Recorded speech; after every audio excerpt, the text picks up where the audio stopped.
मैं सैयद नवेद, संपादक दैनिक अर्जुन भूमि समाचार से। आज हम उत्तराखंड से दर्जा कैबिनेट मंत्री हाजी अब्दुल मतीन सिद्दीकी जी के पास आए हैं। आप कांग्रेस गवर्नमेंट में मंत्री रहे हैं। चुनावी के लिए 1 वर्ष रह गया है, इसमें आपकी क्या तैयारियां हैं, कांग्रेस की क्या भूमिका है? भाजपा के 4 साल पूरे हुए हैं, 4 साल के बाद भाजपा के मुख्यमंत्री को बदल दिया गया है। इसी पर आपसे हम बातचीत करने आए हैं हाजी अब्दुल मतीन सिद्दीकी जी के साथ। यस, देखिए, मैं आपके चैनल का सर्वप्रथम बहुत बहुत स्वागत करता हूं और आपके चैनल के माध्यम से तमाम प्रदेशवासियों को और क्षेत्रवासियों को बहुत बहुत बधाई देता हूं कि आपने जो चैनल शुरू किया है ये अपनी ऊंचाई तक पहुंचे और लोगों तक सही बात आपके माध्यम से पहुंच सके। अब जहां तक बात रही है, चुनाव में 1 साल रह गया है, तो निश्चित रूप से मेरे हिसाब से तो अब 9-10 महीने ही बचे हैं चुनाव में। लेकिन जहाँ तक तैयारी की बात है, हम लोग सिर्फ चुनाव में नहीं निकलते हैं, 12 महीने हम लोग एक से हैं और हमारी हमेशा 12 महीने तैयारी रहती है। बात कांग्रेस पार्टी की है तो ज़्यादा अच्छा है। कांग्रेस के नेताओं से आप पूछें, बड़े नेताओं से, कि क्या तैयारी है। मैं तो अपना व्यक्तिगत एक सामाजिक कार्यकर्ता हूँ, समाज से हमेशा जुड़ा रहता हूँ और उसी में मेरी भागीदारी भी रही है। मेरा परिवार हमेशा उसी से जुड़ा भी रहा है।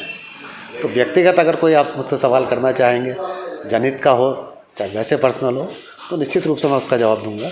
लेकिन जहाँ तक कांग्रेस का मसला है, तो कांग्रेस के लिए आप कांग्रेस के बड़े नेताओं से सवाल पूछें तो ज़्यादा अच्छा है। जैसा कि सुनने में आया है कि कांग्रेस से आप किच्छा या जसपुर से आगामी विधानसभा के प्रत्याशी हो सकते हैं। काफ़ी ये बात चर्चाओं में है और लोग इस बात को जानना चाहते हैं, क्या इसमें कुछ सच्चाई है? नहीं, वैसे तो निश्चित रूप से सबसे सर्वप्रथम तो मेरी इच्छा है कि साहब हल्द्वानी से मुझे कांग्रेस टिकट दे। नहीं देती है, अगर उसके उन्हें बात लगता है कि भाई जसपुर या किच्छा मेरे लिए सूटेबल है और मुझे लड़ाना चाहते हैं, तो निश्चित रूप से मुझे कोई एतराज़ नहीं होगा चुनाव लड़ने में। और हर जो भी आदमी राजनीति करता है उसकी इच्छा होती है कि चुनाव लड़े, तो हमारा भी यही है। अगर हल्द्वानी से टिकट देते हैं बहुत अच्छी बात है।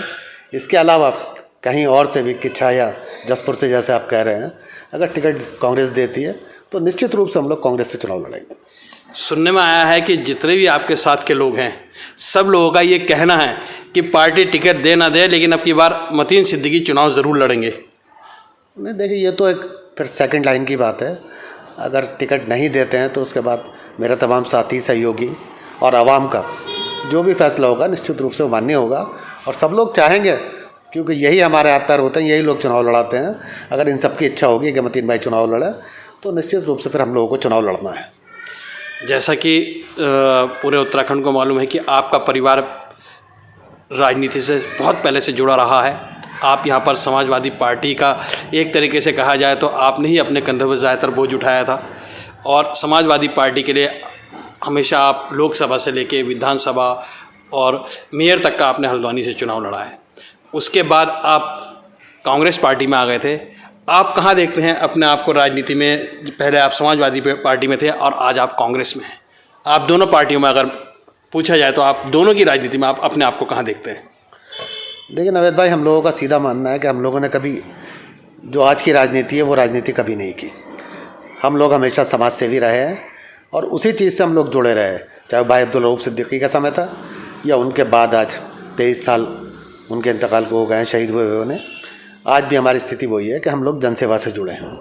हम लोगों ने कभी निश्चित रूप से, जो आप आज की राजनीति हो गई है कि झूठ फरेब, लोगों को धोखा देना, लोगों को परेशान करना, उस चीज़ से हम लोग हमेशा दूर रहे और हमारी यही सोच रही है कि किसी भी सूरत से जनता का भला हो, जो परेशान व्यक्ति है उसकी परेशानी दूर हो सके। और कोई भी, जो एक समाजवादी पार्टी का एक नारा था कि आखिरी व्यक्ति तक मुस्कान चेहरे पर उसके आनी चाहिए, तो हम लोगों का एक छोटा सा प्रयास रहता है। भले ही अभी तक बड़े नेता भी उसमें कामयाब नहीं हुए, हम भी नहीं हो पाए हैं अभी तक, लेकिन कोशिश बरकरार है कि हम भी चाहते हैं कि हम अगर इस शहर में रह रहे हैं तो कम से कम इस शहर के लिए इतना कर सकें कि आखिरी व्यक्ति तक चेहरे पर मुस्कान आ सके उसके। जैसा कि आप हल्द्वानी में बनभूलपुरा एरिया से आप राजनीति में जुड़े रहे हैं और बनबुलपुरा एरिया के आप बहुत प्रिय नेता रहे हैं, लेकिन इस एरिया की एक बहुत बड़ी समस्या भी रही है कि यहाँ पर जो निवास कर रहे हैं रेलवे भूमि को लेकर आए दिन अतिक्रमण के नाम पर रेलवे के नोटिस लगते रहते हैं, उसके खंभे लगाते रहते हैं और रेल लाइन घोषित करते रहते हैं। क्या 20 साल में इसका कुछ भी समाधान नहीं हो पाया? आप गवर्नमेंट में भी रहे हैं, दर्जा कैबिनेट मंत्री के रूप में भी रहे हैं आप, और समाजवादी पार्टी में भी आप यहाँ पर बहुत सक्रिय रहे हैं, आपके पीछे पूरी आवाम रही है, इसका अभी तक कोई भी हल क्यों नहीं निकल पाया? देखिए, मैं तो ईमानदारी की बात यही कहना चाहता हूँ कि यहाँ दो ही पार्टियों की सरकार रही है, भारतीय जनता पार्टी और कांग्रेस की, और दोनों ने हमेशा अपने वोट बैंक के लिए इस मुद्दे को हमेशा उठाया है। भाजपा का मुद्दा ये रहता है कि किसी सूरत से ये लोग उजड़ जाएं तो माइनॉरिटी का एक हिस्सा कम हो जाएगा, उन्हें उसका फ़ायदा मिलेगा। कांग्रेस हमेशा ये डराई रहती है कि हम लोग नहीं आए, भारतीय जनता पार्टी आई तो आपको उखाड़ दिया जाएगा। तो मेरा तो सीधा मानना है कि दोनों ही दल अब तक इसमें अपनी राजनीतिक रोटियां सेकते रहते हैं। अगर इन्हें यहाँ के लोगों का दर्द होता, हमदर्दी होती, तो निश्चित रूप से अब तक इन लोगों को कहीं ना कहीं बसाने का काम ये सरकारें कर सकती थी। और मेरा तो फिर भी यही मानना है कि अभी तक हम लोगों ने सड़क से लेकर निचली कोर्ट, हाई कोर्ट और सुप्रीम कोर्ट तक इसकी लड़ाई लड़ी है, लेकिन अगर यहाँ की आवाम ने साथ दिया और हम लोग चुनकर किसी पोस्ट पर पहुँचे, यहाँ से या कहीं से भी विधायक बनाया, तो सबसे पहला मुद्दा विधानसभा में उठाने वाले हम लोग। सबसे पहला मुद्दा हमारा यही होगा कि सबसे पहले ये मुद्दा ख़त्म होना चाहिए।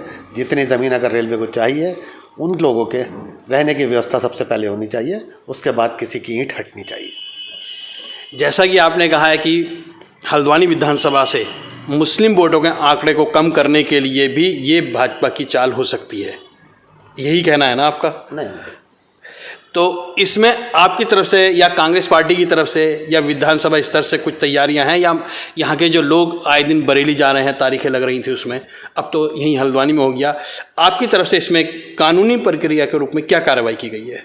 थोड़ा सा वो जानना चाहूँगा मैं। देखिए, मैं सर्वप्रथम बता दूँ, 2007 से जब चीज़ें शुरू हुआ था तो हम ही लोग इसमें सबसे पहले हाई कोर्ट गए थे यहाँ। उसके बाद फिर हाई कोर्ट से हमें कोई रिलीफ नहीं मिला तो हम लोग सुप्रीम कोर्ट गए और सुप्रीम कोर्ट से इसमें स्टे करा कर लाए थे।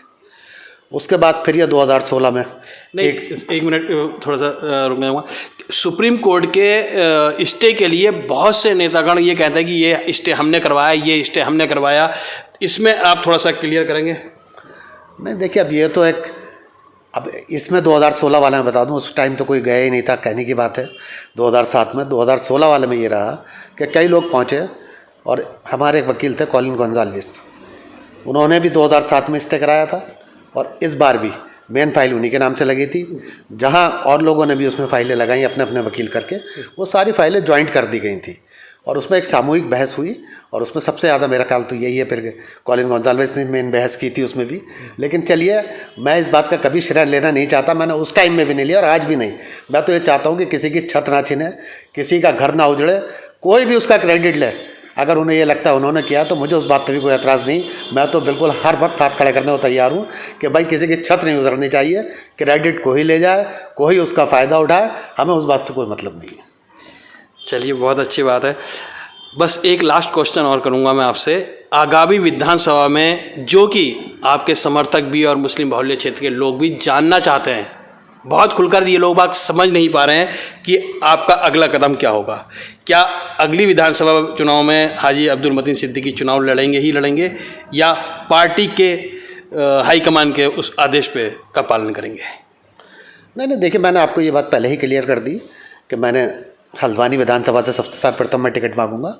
हल्द्वानी देते हैं, अच्छी बात, नहीं देंगे उसके बाद इनकी जहाँ से इच्छा दें, नहीं देंगे कहीं से तो उसके बाद मैंने आपको बता ही दिया कि मेरे साथी सहयोगी और आवाम का जो फैसला होगा वो सर्वमान्य है। जनता का फैसला सबसे बड़ा फैसला है। जनता कहेगी चुनाव लड़ो तो निश्चित रूप से चुनाव लड़ूंगा मैं। वो जनता ही जानना चाह रही है ना इस बात को। नहीं तो मैंने कह दिया, अगर जनता चाहेगी, क्योंकि मैंने तो आप ये मानिए कि 2012 में अनाउंस कर दिया था कि मैं इसके बाद चुनाव नहीं लड़ूंगा, लेकिन 2013 में जब मेयर का चुनाव हुआ तो ये इसी आवाम ने मेरा घर घेर लिया और मुझे बुरी तरह कहा मुझसे कि नहीं मतीन भाई आपको ये चुनाव लड़ना है।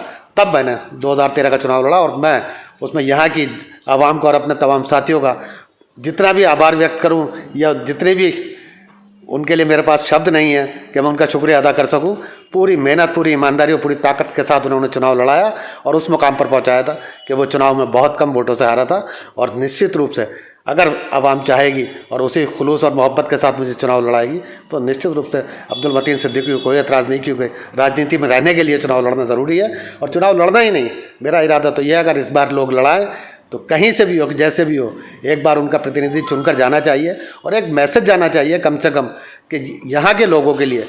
मैं तो कांग्रेस पार्टी से भी यही कहना चाहता हूँ कि जो कांग्रेस पार्टी ने माइनॉरिटी को बिल्कुल एक तरफ कर दिया है, अपना वोट बैंक समझ लिया है, उनसे भी कहना चाहता हूँ इस बार कुमाऊं मंडल में कम से कम 4 से 5 टिकट उन्हें माइनॉरिटी को देने चाहिए, क्योंकि जब तक आप उन्हें टिकट नहीं दोगे तो वो कैंडिडेट जीतेंगे कहाँ से।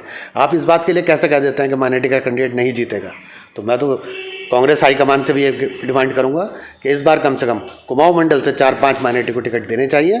और जब तक आप टिकट नहीं दोगे तो आप इस बात का फैसला कैसे कर सकते हो कि कैंडिडेट जीतेगा या हारेगा, क्योंकि आपने पिछले चुनाव में भी 70 कैंडिडेट लड़ाए हैं, 70 में मात्र आपके 11 कैंडिडेट जीते हैं, 59 तो फिर भी हारे हैं। अगर ये माइनॉरिटी वाले भी हारेंगे तो कौन सा फ़र्क पड़ेगा आपको।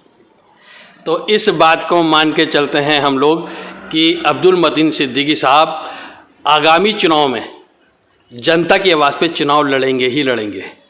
और ये बात उन्होंने जनता के पाले में डाल दी है, ना कि हाईकमान के। धन्यवाद, धन्यवाद सर।